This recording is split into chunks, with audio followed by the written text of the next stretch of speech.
প্রিয় একাদশ শ্রেণীর ছাত্রছাত্রীরা, সাহিত্যের ইতিকথা চ্যানেলে সকলকে জানাই আন্তরিক অভিনন্দন ও শুভেচ্ছা। তোমাদের সেমিস্টার 1 পরীক্ষায় অন্তর্ভুক্ত করা হয়েছে মধ্যযুগের বাংলা সমাজ ও সাহিত্য অধ্যায়টি। বাংলা ভাষা ও সংস্কৃতি বইটি থেকে এই তৃতীয় নং অধ্যায়ের ধারাবাহিকভাবে আমি আলোচনা করে আসছি। পূর্বের ভিডিওতে সেই আলোচনাগুলি পাবে বা এই ভিডিওর ডেসক্রিপশন বক্সে গেলেই প্রত্যেকটা ভিডিওর লিঙ্ক পেয়ে যাবে। সেই মধ্যযুগের বাংলার সমাজ সাহিত্য অধ্যায় থেকে আজকের আলোচনায় রেখেছি কবি জয়ানন্দ ও কৃষ্ণদাস কবিরাজ সম্পর্কে। দুজনেই ছিলেন চৈতন্য জীবনী সাহিত্য রচয়িতাকার। ঠিক বলেছ। জয়ানন্দ সম্পর্কে যে যে প্রশ্নগুলোর উপর বিশেষভাবে গুরুত্ব দেব সেগুলির উপরে আলোচনার আগে আমরা জয়ানন্দ সম্পর্কে সংক্ষিপ্ত তত্ত্ব বইটি থেকে জেনে নিই। বর্ধমান নিবাসী চৈতন্য ভক্ত সুবুদ্ধি মিশ্রের পুত্র জয়ানন্দ রচিত চৈতন্যমঙ্গল কাব্যে চৈতন্য জীবন কথার পাশাপাশি তৎকালীন বাংলাদেশের পরিচয় মেলেছিল। মঙ্গল কাব্যের রচয়িতার অনুসারী জনসাধারণের জন্য গানের রীতিতে রচিত এই কাব্যটি 9টি খণ্ডে বিভক্ত। জনতার মনোরঞ্জনের জন্য কবি বৈষ্ণব কাব্য রচনা করতে গিয়ে আদ্যা শক্তির বর্ণনা বা কালীমূর্তির বন্দনা করেছেন। তার কাব্যে নবদ্বীপের রাজনৈতিক অস্থিরতার প্রসঙ্গ ইতিহাস সমর্থিত। তাহলে এই যে ক্ষুদ্র আলোচনা আছে, এখান থেকে কোন প্রশ্নগুলো আমরা বিশেষ গুরুত্ব দেবো দেখে নিই। জয়ানন্দ কোথাকার কবি? উত্তর, বর্ধমান নিবাসী সুবুদ্ধি মিশ্রের পুত্র। 23 জয়ানন্দ কাব্যের নাম কি? উত্তর, চৈতন্য মঙ্গল। 24 জয়ানন্দের কাব্য কোন রীতিতে লেখা? উত্তর, মঙ্গল কাব্যের রচনা রীতি অনুসরণে গানের রীতিতে। 25 জয়ানন্দের কাব্য কয় খণ্ডে বিভক্ত? উত্তর, 9 খণ্ডে। 26 জয়ানন্দের কাব্যে কোন প্রসঙ্গ বর্ণিত হয়েছে? নবদ্বীপের রাজনৈতিক অস্থিরতার কথা। এবার আমরা কৃষ্ণদাস কবিরাজ সম্পর্কে সামান্য কয়েকটি তথ্য জেনে নেব। বর্ধমান নিবাসী বৈষ্ণব কবি কৃষ্ণদাস নিত্যানন্দের স্বপ্নাদেশ এ বৃন্দাবনে যান। বৈষ্ণব আচার্যদের সান্নিধ্যে তিনি ভক্তিশাস্ত্র ও বৈষ্ণব সাহিত্য অধ্যয়ন করেছিলেন। এরপর তিনি বৃন্দাবনের আচার্যদের অনুরোধে অশক্ত শরীরে চৈতন্যদেবের জীবনের অন্তখণ্ড বিস্তারিত আকারে বর্ণনার সংকল্প করেন। তখন বৃন্দাবনের রচনায় সংক্ষেপিত ও অনালোকিত চৈতন্য জীবনের নানা অধ্যায়কেই তিনি তার কাব্যে রূপায়িত করেছেন। তারপরই 3টি খণ্ডে আদি মধ্য অন্ত 62টি অধ্যায়ে সমাপ্ত এই কাব্য বৈষ্ণব দর্শন, ভক্তিশাস্ত্র ও চৈতন্য তত্ত্বের নিগুড় বর্ণনা রয়েছে। তবে কাব্যে দর্শনের গভীর আলোচনার সুবাদেই কৃষ্ণদাস কবিরাজ স্মরণীয় হয়ে আছেন।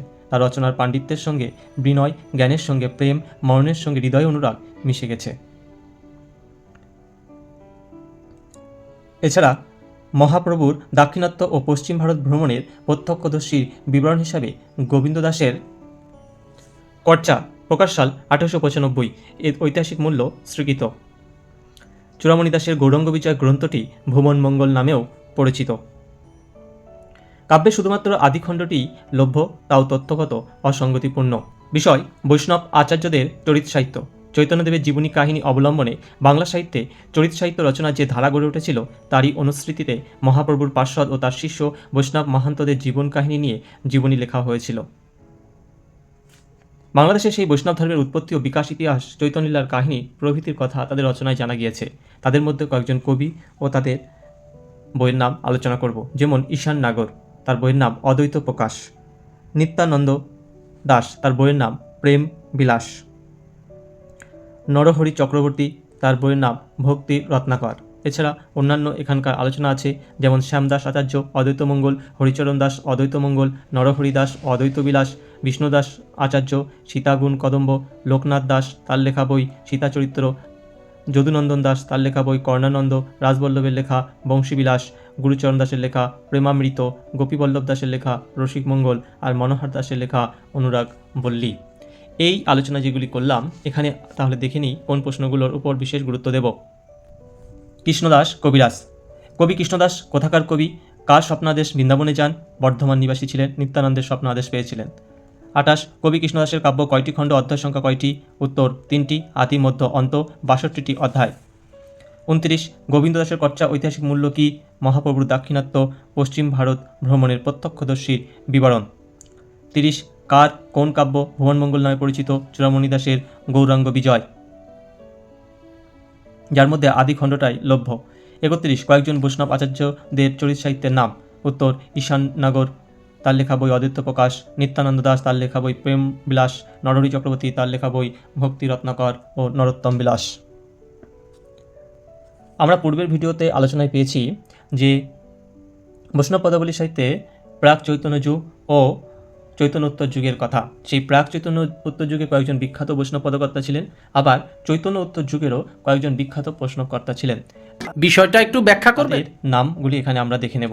যেমন প্রাক চৈতন্য যুগ, তাদের মধ্যে বিখ্যাত ছিলেন জয়দেব, চণ্ডীদাস, শ্রীকৃষ্ণ কীর্তনের রচয়িতা চণ্ডীদাস, পদাবলী সাহিত্যের রচয়িতা বিদ্যাপতি, গুণরাজ খান প্রমুখ। আবার চৈতন্য সমসাময়িক সময়েও কয়েকজন বিখ্যাত কবি ছিলেন, রাই রামানন্দ, মুরারিগুপ্ত, নরহরি সরকার, বংশীদাস, মাধব ঘোষ প্রমুখ। তেমনি চৈতন্যোত্তর যুগেরও কয়েকজন বিখ্যাত কবি ছিলেন, কবিরঞ্জন, রায়শেখর বা কবিশেখর, জ্ঞানদাস, লোচন দাস, নরোত্তম দাস, গোবিন্দ দাস, কবিরাজ, বলরাম দাস ইত্যাদি। এছাড়া এখানে অন্যান্য অনেক কবির নাম উল্লেখ আছে। তোমাদের উল্লেখযোগ্য কয়েকটি কবির নাম এখানে আলোচনা করলাম।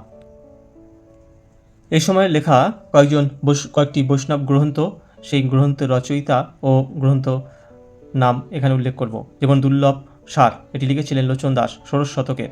শতক অনুযায়ী এখানে ভাগ করা আছে। আর যেমন রসকদম্ব কবিবল্লভ, ষোড়শ শতাব্দী।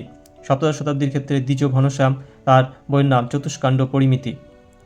আরেকজন ছিলেন কবিচন্দ্র, তার বইয়ের নাম গোবিন্দমঙ্গল, সপ্তদশ শতাব্দীর। এছাড়া অন্যান্যরাও ছিলেন, যেমন প্রেমবিলাস, নিত্যানন্দ দাস, ইনি ছিলেন সপ্তদশ শতাব্দীর।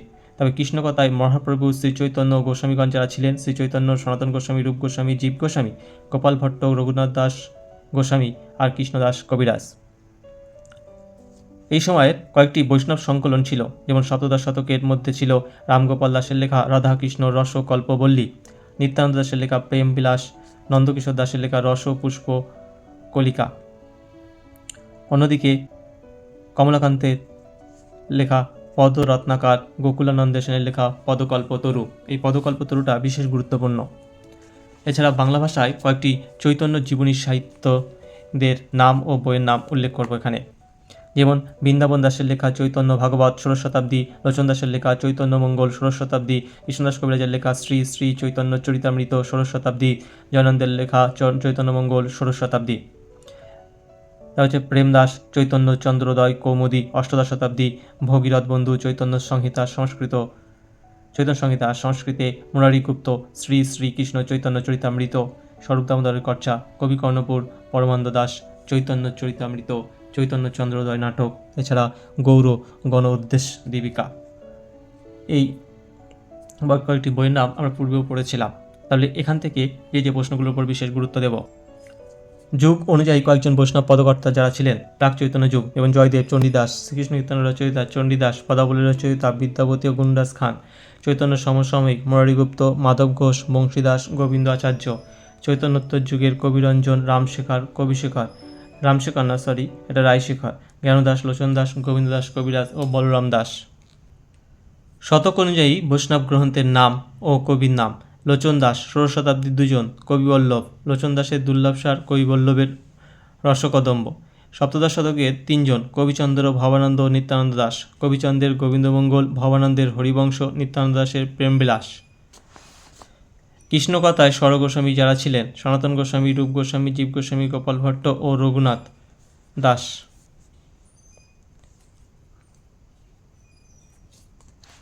35 শতক অনুযায়ী বৈষ্ণব সংকলনের নাম। যেমন সপ্তদশ শতকে রায়গোপাল দাসের লেখা রাধাকৃষ্ণ রসকল্পবল্লী, 2 নিত্যানন্দ দাসের লেখা প্রেমবিলাস। অষ্টাদশ শতাব্দীর লেখা নরহরি চক্রবর্তী গীতচন্দ্রোদয়, কমলাকান্ত দত্তের লেখা পদরত্নাকার, গোকুলানন্দ সেনের লেখা পদকল্পতরু। তেমনি শতক অনুযায়ী বাংলা চৈতন্য জীবনী কাব্যের নাম। যেমন বৃন্দাবন দাস চৈতন্য ভাগবত, লোচন দাস চৈতন্য মঙ্গল, কৃষ্ণদাস কবিরাজ শ্রী চৈতন্য চরিতামৃত, জয়ানন্দ চৈতন্য মঙ্গল, সুরামণি দাস গৌরাঙ্গ বিজয়, এবং অষ্টাদশ শতাব্দীর প্রেম দাস চৈতন্য চন্দ্রোদয় কৌমুদী, আর মুরারিগুপ্ত শ্রী শ্রী কৃষ্ণ চৈতন্য চরিতামৃত।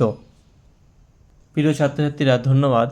এতক্ষণ ধরে যেটি আলোচনা করলাম, এখান থেকে চৈতন্য পরবর্তী যুগের যে চৈতন্য জীবনী নিয়ে সাহিত্য রচিত হয়েছিল সেখানকার এবং বৈষ্ণব পদকর্তার বিভিন্ন শতক অনুযায়ী তার কাব্যের নাম সুন্দরভাবে আলোচনা করলাম। আশা করি আলোচনাটি তোমাদের খুবই উপকারে আসবে।